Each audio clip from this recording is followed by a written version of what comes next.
రెండేళ్ల క్రితం టీడీపీ అధినేత చంద్రబాబు నాయుడు మీద రాళ్ల దాడి చేసి పక్కా ప్రణాళికతో ఆయన్ని అంతమొందించాలి అనుకున్నటువంటి కేసులో మొండితోక సోదరుల చుట్టూ ఇప్పుడు ఉచ్చు బిగిస్తోందా? మొండితోక సోదరులు ఈ కేసులో ఇక అరెస్ట్ అవ్వడం ఖాయమా అంటే అవుననే సమాధానం ఇస్తున్నారు కొంతమంది రాజకీయ విశ్లేషకులు. ఈ నేపథ్యంలోనే ఇదే అంశం మీద మనం విశ్లేషణ చేసుకునేటువంటి ప్రయత్నం చేద్దాం. ప్రస్తుతం మనతో పాటు ఉన్నారు ప్రముఖ రాజకీయ విశ్లేషకులు, ప్రముఖ సీనియర్ జర్నలిస్ట్ దుర్గా వడ్లమణి గారు. వారితో మాట్లాడదాం. దుర్గారు నమస్తే. నమస్తే.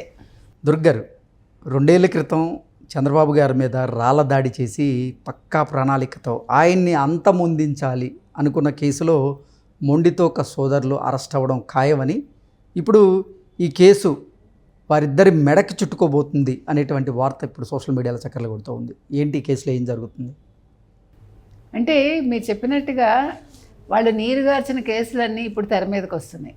అంటే వైసీపీ హయాంలో చాలా సీరియస్ ఎలిగేషన్స్ ఉన్న కేసులు కూడా వాళ్ళు ఏమీ లేదు, ఏదో పూలు జల్లుతుంటే ఓ రాయి వచ్చి తగిలింది అని అట్లా. నాకైతే కోడికత్తి కేసు, లేకపోతే మీరు చెప్పిన గులకరాయి శ్రీను పాపం వాళ్ళైతే చంపేయడానికి వచ్చేసారు. అంటే ఇంత పరదాలు కట్టుకుని ఇంతమంది మీకు ఎస్కార్ట్స్ ఉండగా మిమ్మల్ని వాడిద్దరు చంపడానికి వచ్చారు. వేరే పాపం చంద్రబాబు నాయుడు గారు మీకు తెలుసు 2022 నవంబర్ 4 నందిగామలో ఆయన అక్కడ గాంధీ సెంటర్ నుంచి మున్సిపల్ దాన్ని ఏమంటారు మున్సిపల్ గ్రౌండ్స్ అటువైపు వెళ్తూ ఉంటే ఎంత జరిగింది. దానికి సిపి కాంతిరాణి టాటా ఏమన్నాడు, ఇదేమీ లేదు, ఏదో చిన్న కేసేను, ఏదో అనుకోకుండా జరిగింది ఇది అన్నట్టుగా అట్లా చెప్పాడు ఆయన. అసలు యాక్చువల్గా ఏం జరిగింది ఆ రోజు? మీరు చెప్పినట్టుగా ఎమ్మెల్యే జగన్మోహన్ రావు, మొండితోక జగన్మోహన్ రావు కావచ్చు, ఎమ్మెల్సీ మొండితోక అరుణ్ కుమార్ కావచ్చు, ఇద్దరు కూడా పక్కా ప్లాన్ రచించారు. ముందు రోజే వాళ్ళు సమావేశం అయ్యి ఎట్లా లైట్లు తీసేయాలి, ఎట్లా రాళ్ల దాడి చేయించాలి, ఒక చోట ఫెయిల్ అయినా ఇంకో చోట ఏ రకంగా చేయాలి అనేది, అంటే ఆయన్ని అంతమొందించాలని అనుకున్నారు చంద్రబాబుని. ఇది పక్కా ప్లాన్. ఆ రోజు అతను ఎవరు విధుల్లో ఉన్న అతనికి కూడా, పోలీస్ ఆయనకు కూడా గడ్డానికి పెద్ద దెబ్బ తగిలింది, మనం చూసాం అప్పుడు.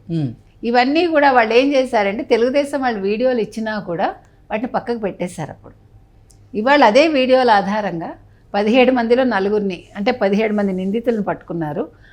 అప్పట్లో వాళ్ళ పేర్లు వచ్చాయి. వాళ్ళలో 4 అరెస్ట్ చేసి వాళ్ళు ఇచ్చిన వాంగ్మూలం ప్రకారం ఇవాళ చర్యలు తీసుకుంటున్నారు. అంటే 16 లైట్లు పని చేయకుండా చేశారంటే కరెంటు తీసేశారు. ఎంత దారుణం అండి. ఒక ప్రతిపక్ష నేత వెళ్తూ ఉంటే తీసేయటం అనేది మరి జగన్మోహన్ రెడ్డినే అసలు యాక్చువల్గా తప్పు పట్టాలిగా. అంటే జగన్మోహన్ రెడ్డికి తెలియకుండా ఇవన్నీ జరగవుగా.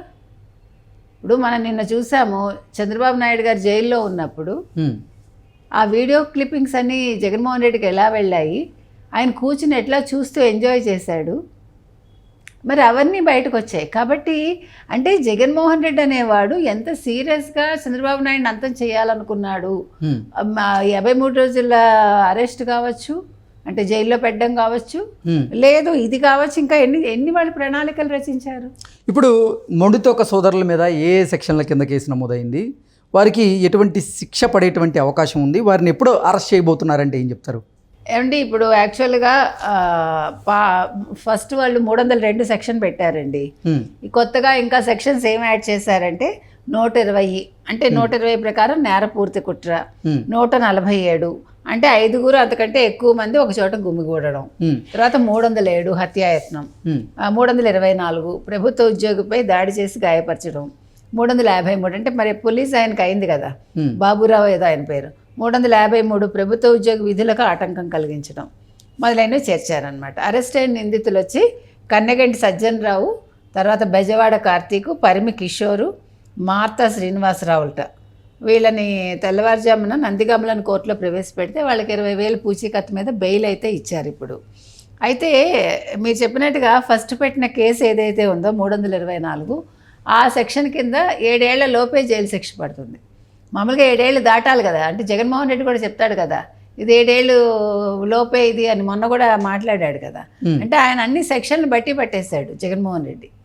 ఏ సెక్షన్లకి ఎంత పడతాయి, ఏదైతే మనకి నేరపూరితం కాదంటే ఎక్కువగా మనం ఎందులోంచి తప్పించుకోవచ్చు, ఎందులోంచి తప్పించవచ్చు, ఇవన్నీ కూడా ఆయన బాగా కంఠోపాఠం అనమాట ఆయన. అందుకని ఆయన సెక్షన్ల గురించి బాగా మాట్లాడతాడు. ఇవాళ చూసుకుంటే కాంతిరాణా టాటా అనేవాడు ఎంత పక్కాగా ప్లాన్ చేశాడు, ఎంత బాగా జగన్మోహన్ రెడ్డికి ఆయన కొమ్ము కాశాడు. Hmm. ఇప్పుడు ఆ ముగ్గురు ఈ ముగ్గురు సస్పెండ్ అయ్యారు కదా, అందులో కాంతిరాణ టాటా కూడా ఉన్నారు కదా. సో వీళ్ళందరూ కూడా వాళ్ళ ఉద్యోగాలు మానేసి, అంటే వాళ్ళ ఉద్యోగ విధులను పక్కన పెట్టి వాళ్ళు ప్రభుత్వ ఉద్యోగులు అని మర్చిపోయి ఓన్లీ జగన్మోహన్ రెడ్డి కోసం పనిచేశారు. ఆ పని చేయటంలో కూడా ఎట్లా ఆయన హత్య చేయించాలి, ఎవరు చంద్రబాబు నాయుడిని.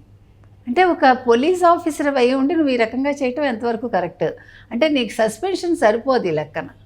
ఇప్పుడు ఈ కేసు రుజువు అయితే కాంతిరాణ టాటాను ఉద్యోగంలో ఉంచాలండి. ఇప్పటికే చాలా కేసులు, అంటే చాలా కేసుల్లో ఆయన మీద కూడా వేటు పడే అవకాశం ఉంది కదా. కానీ ఇది హత్యాయత్నం అనేది ఎంత దారుణం అది. ఇప్పుడు కోడికత్తి కేసులో పాపం ఈ రోజు కూడా ఆ పిల్లాడు జైల్లో ఉన్నాడు. జగన్మోహన్ రెడ్డి వెళ్ళి ఒక్కసారి కోర్టుకు వెళ్తే ఆ పిల్లాడు బయటకు వచ్చేస్తాడు. కానీ ఈయన వెళ్తే విషయం బయటపడుతుంది కదా. అంటే అందులో ఏమీ లేదు, ఈయన డ్రామా ఆడాడని తెలిసిందే నేను వెళ్ళటల్లా. అంటే నేను ప్రజల కోసమే ఉంటాను, నేను ఎస్సీలు ఎస్టీల కోసం బతుకుతాను అంటాడు కదా. ఒక ఎస్సీని 5 ఏళ్లుగా ఏ రకంగా హింసిస్తున్నారు వైసీపీ తరఫున జగన్మోహన్ రెడ్డి, మిగతా వాళ్ళు. పాపం గులకరాయి సతీష్ వాడి అదృష్టం బాగుంది కోడికత్తి శ్రీను కంటే. అందుకని పాపం బయటకు వచ్చాడు, అయితే వాడు అయిపోయేవాడు కదా, వాడి జీవితం కూడా నాశనం అయిపోయేది. అంటే నీ దాకా వచ్చేసరికి ఒక రకం, ఎదురు వాళ్ళదైతే ఒక రకం. నీ హయాంలో కేసులన్నీ కూడా నువ్వు నీరు గారుస్తావు. తెలుగుదేశం పార్టీ వాళ్ళు వీడియో క్లిప్పింగ్స్ ఇచ్చినా కూడా వాళ్ళు పక్కన పెట్టేశారు. అంటే జరిగిన వాస్తవం చూపిస్తూ మరి ఇంతకంటే ఏం చేస్తారండి? మరి ఈ కేసులు మళ్ళీ తిరగదోడాలి కదా. ఇప్పుడు ఎవడైతే తప్పించుకున్నాడో వాళ్ళని మరి వాళ్ళ మీద కేసులు పెట్టాలి కదా. దీని కక్ష సాధింపు అంటే ఎవడు ఏం చేయలేడు. ఇవన్నీ కక్ష సాధింపు కిందకి వస్తాయా? ఒక ప్రతిపక్ష నేత మీద హత్యాయత్నం జరిగినప్పుడు వాళ్ళు 2022లో జరిగితే ఇది 2024, ఈ నవంబర్ 4 కూడా అయిపోయింది మనకి. అంటే ఎంత 2 ఏళ్ళు అయిపోయింది. ఖచ్చితంగా చర్యలు తీసుకోవాలని ఇంకా ఎన్నెన్ని కేసులు బయటకు వస్తాయో. వైసీపీ వాళ్ళు ప్రతిదానికి వచ్చి గొడవ చేయటం కాదు, 1750 కోట్ల గురించి మాట్లాడరు, కానీ ఈ పనికి మాలిన వాటికి మాత్రం ప్రెస్ మీట్లు పెడుతూ ఉంటారు. ఓకే అండి, థ్యాంక్ యూ.